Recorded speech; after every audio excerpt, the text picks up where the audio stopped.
Good afternoon, my fellow Participatory Innovation Conference participants.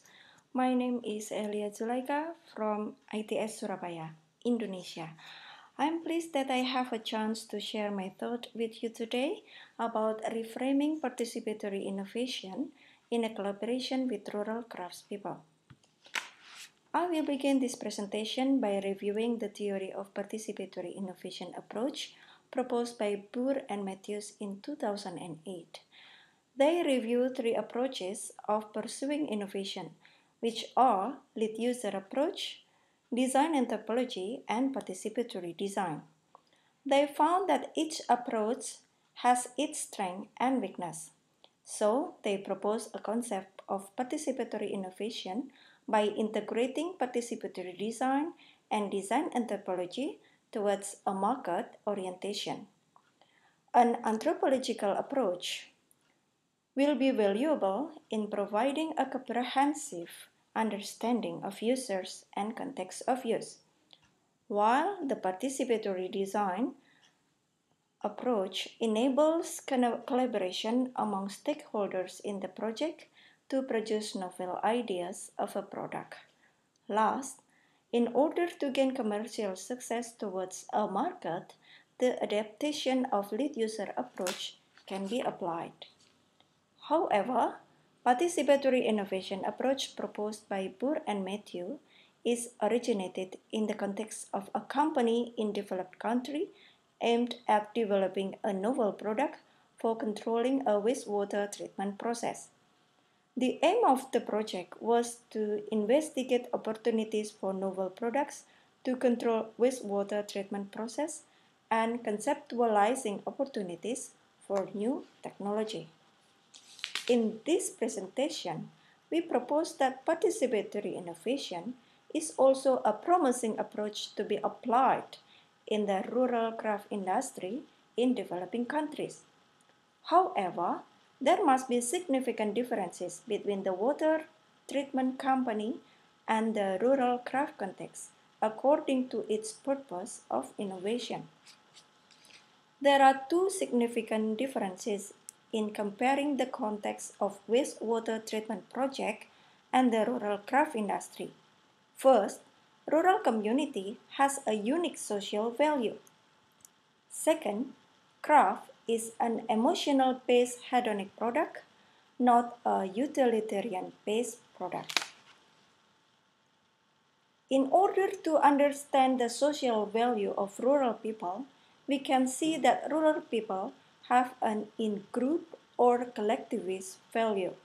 Some strong characteristics because of this value can be identified through the proximity, because of family relationship, neighborhood, religion, or similarity of political view. Besides, there is an adherence to social hierarchy. Information will be spread rapidly. Unfortunately, there is also a heterogeneity and potential conflict in the village. Furthermore, in order to understand hedonic value, we can see a Risati diagram of man-made things purpose. Risati differentiated man-made thing purpose into applied physical function and visual communicative function.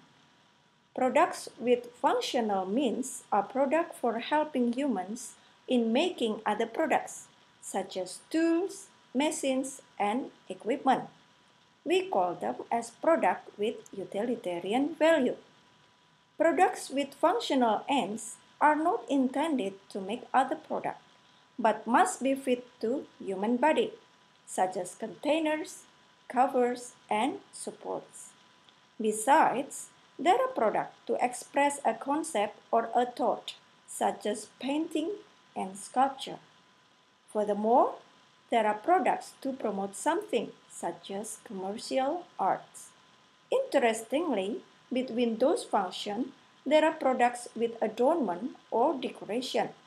These products are not necessarily fulfill physical or visual communicative function, such as jewelry, tattooing, and stained glass. These products are made based on emotional or hedonic value. There are two strategies for pursuing innovation for hedonic product, using market-driven or identity-driven strategy. If using market-driven strategy, the craft business must follow the trend of producing popular product in market. However, it will depend on fluctuating market demands, prices, and updated product. Considering the tight competition, product must be made in large quantities to gain market, and it must use an extensive distribution chain. If using an identity-driven strategy, the craft business does not necessarily follow market trend. It can rely on designer's stylistic or aesthetical identity with its authentic or strong differentiation, and it also with limited production. Now, let us see my case study of implementing participatory innovation in the rural craft industry. The case study of this research is glassbead craft industry located in Jombang Regency, East Java, Indonesia. Here is the location. It is 400 kilometers from Denpasar, Bali.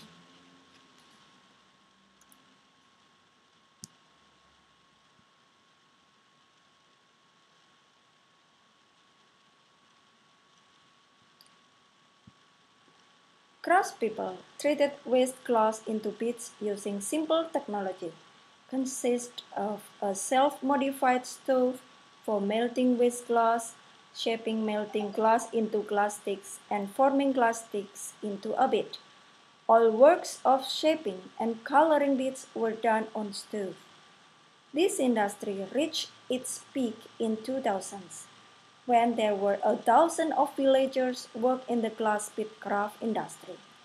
Craftspeople's outstanding skills in treating glass into various forms and patterns of beads caused this industry easily recognized by traders in Indonesia and overseas.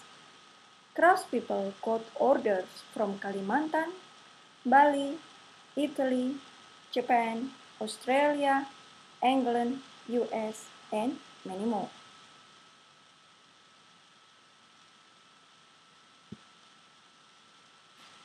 However, the industry was shrinking rapidly.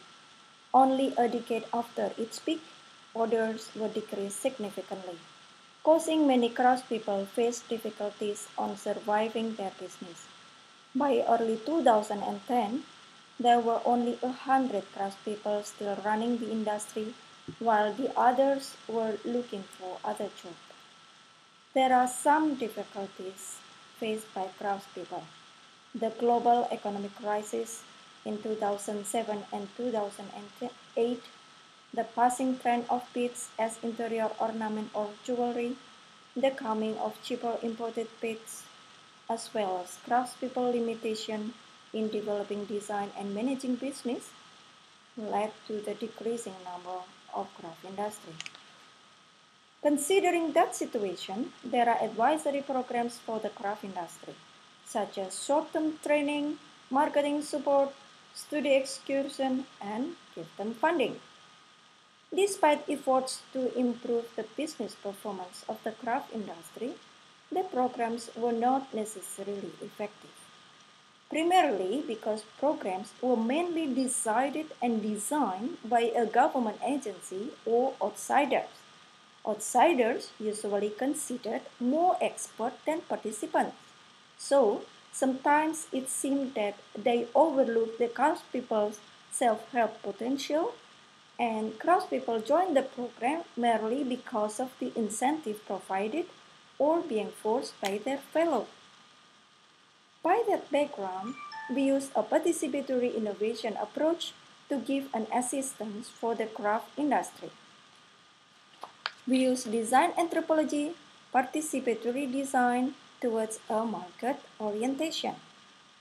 We interviewed 17 craftspeople. We made observation, lived in the site for a month, and make a weekly visit. By this approach, we identify craftspeople's difficulties and opportunities. We found that there were internal conflict in the community because of headhunting craft workers, price competition, copying habit, and unsuccessful previous cooperation. Skillful craft worker moved from one craft business to another, depended on who could give him a better salary. It caused tensions among craft owners.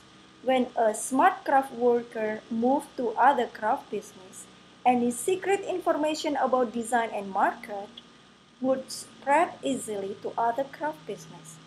And there was no revenue for a craft person who made an innovation in making a new design or a new process because of a horrible copying habit.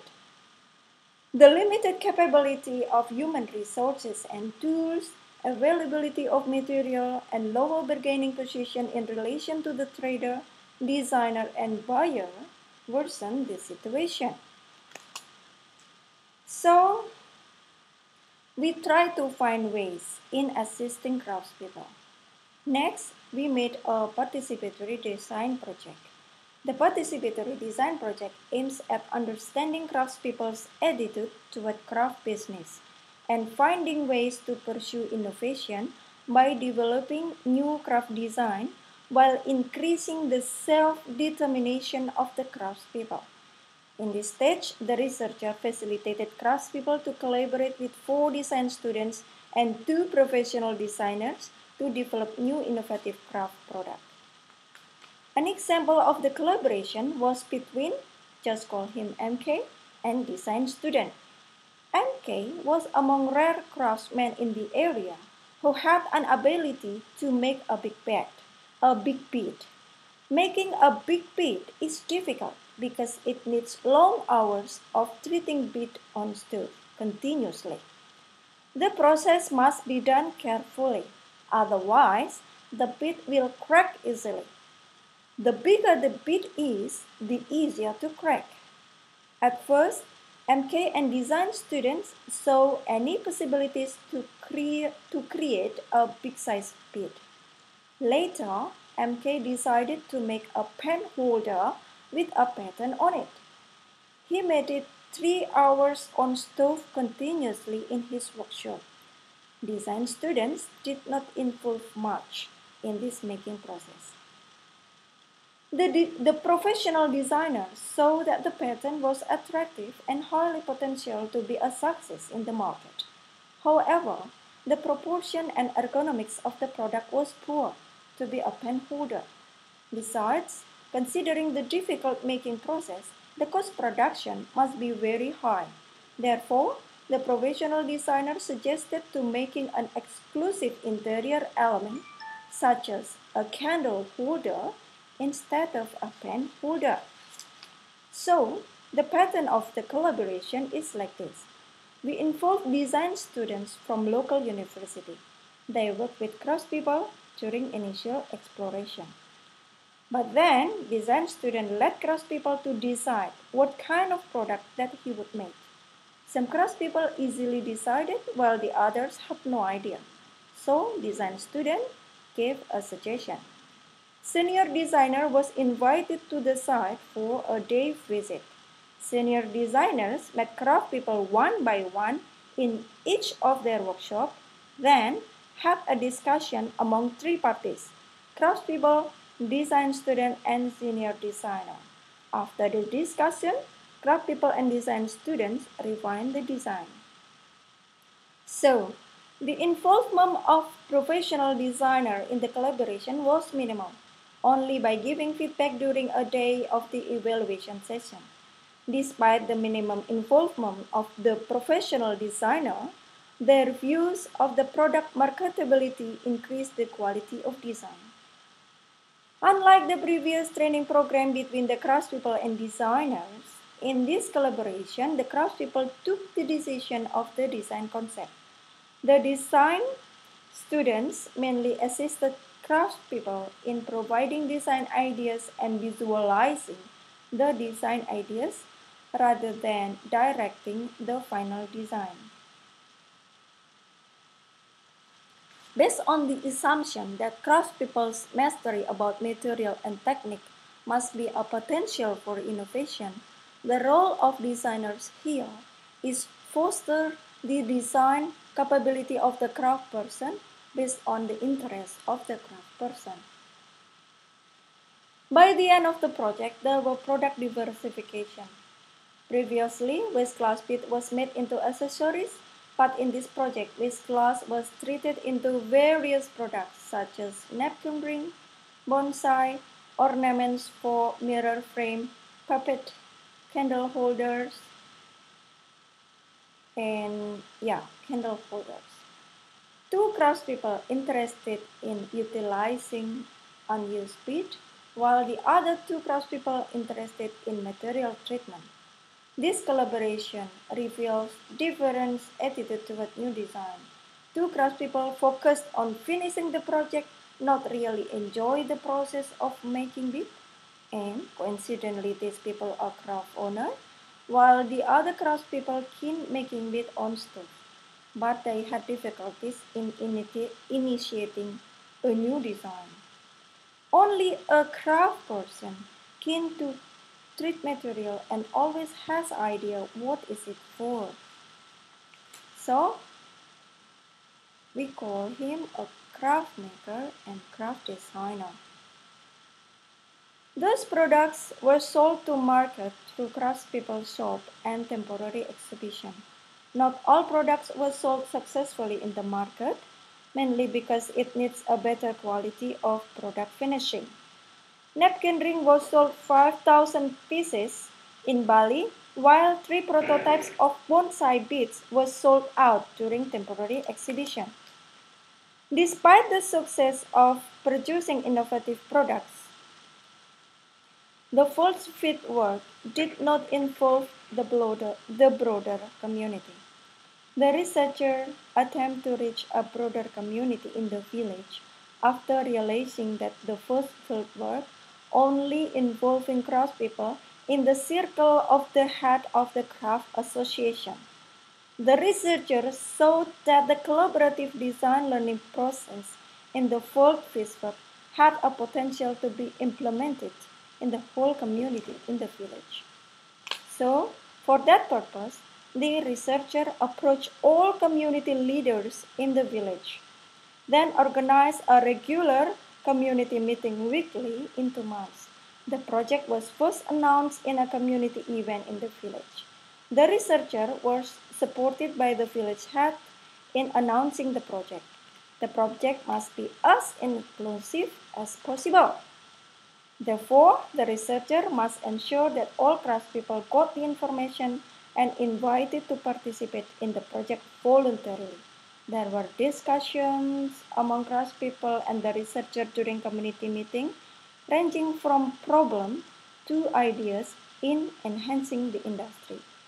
18 craftspeople, including 3 community leaders, joined community meeting. Although only 10 of them were actively involved until the end of the project. 3 of them were craftspeople who also participated in the previous project. There were reflections of craftspeople's resources, potencies, strength, and different capabilities of each craftsman. Interestingly, craftspeople did not enthusiastic in developing a product, like in the first fieldwork project. Instead, they were interested in creating a community brand and making a promotion project. In the end, craftspeople and design students agreed to organize a glass bead making workshop to high schools in 3 regencies surrounding the village. So, the glass bead making workshop was intended to promote the industry to local market.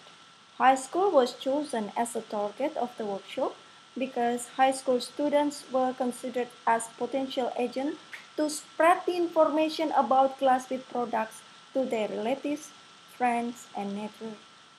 Craftspeople showed the glass bead making process to high school students, and before that, there was a short presentation about the history of the industry and some example of expensive antique bead. Craftspeople explained the reasons of the expensiveness. And then Craftspeople assisted students to make glass beads on stove. High school students expressed their appreciation of craftspeople's skill in making beads and could understand why the local glass bead price was a bit expensive after they knew how difficult it made. Participatory innovation for rural craftspeople have a bit different direction compared to its origin proposed by Burr and Matthews. Not because in this project it is not to find the most effective way of solving problem, but to encourage reflection in action process. Besides, craftspeople learned about making a brand and collaborating with design students in promoting industry. High school students learn about making bead, while design students learn not only about how to making bead, but also how to deal with different interests and capabilities of each craftsman, and collaborate with them in making a promotion project. So in this project, participatory innovation is not necessarily to market orientation, but also to social innovation for engaging community and tightening relationship among craftspeople. Conclusion. Participatory innovation has good prospect to be implemented in rural craft industry. However, reframing participatory innovation approach from its origin in utilitarian-based project is needed in terms of refining who must be empowered and how co-design process should be conducted toward a market orientation and social innovation. Thank you. For further discussion, please contact me in this email, through Facebook, LinkedIn, and Discord.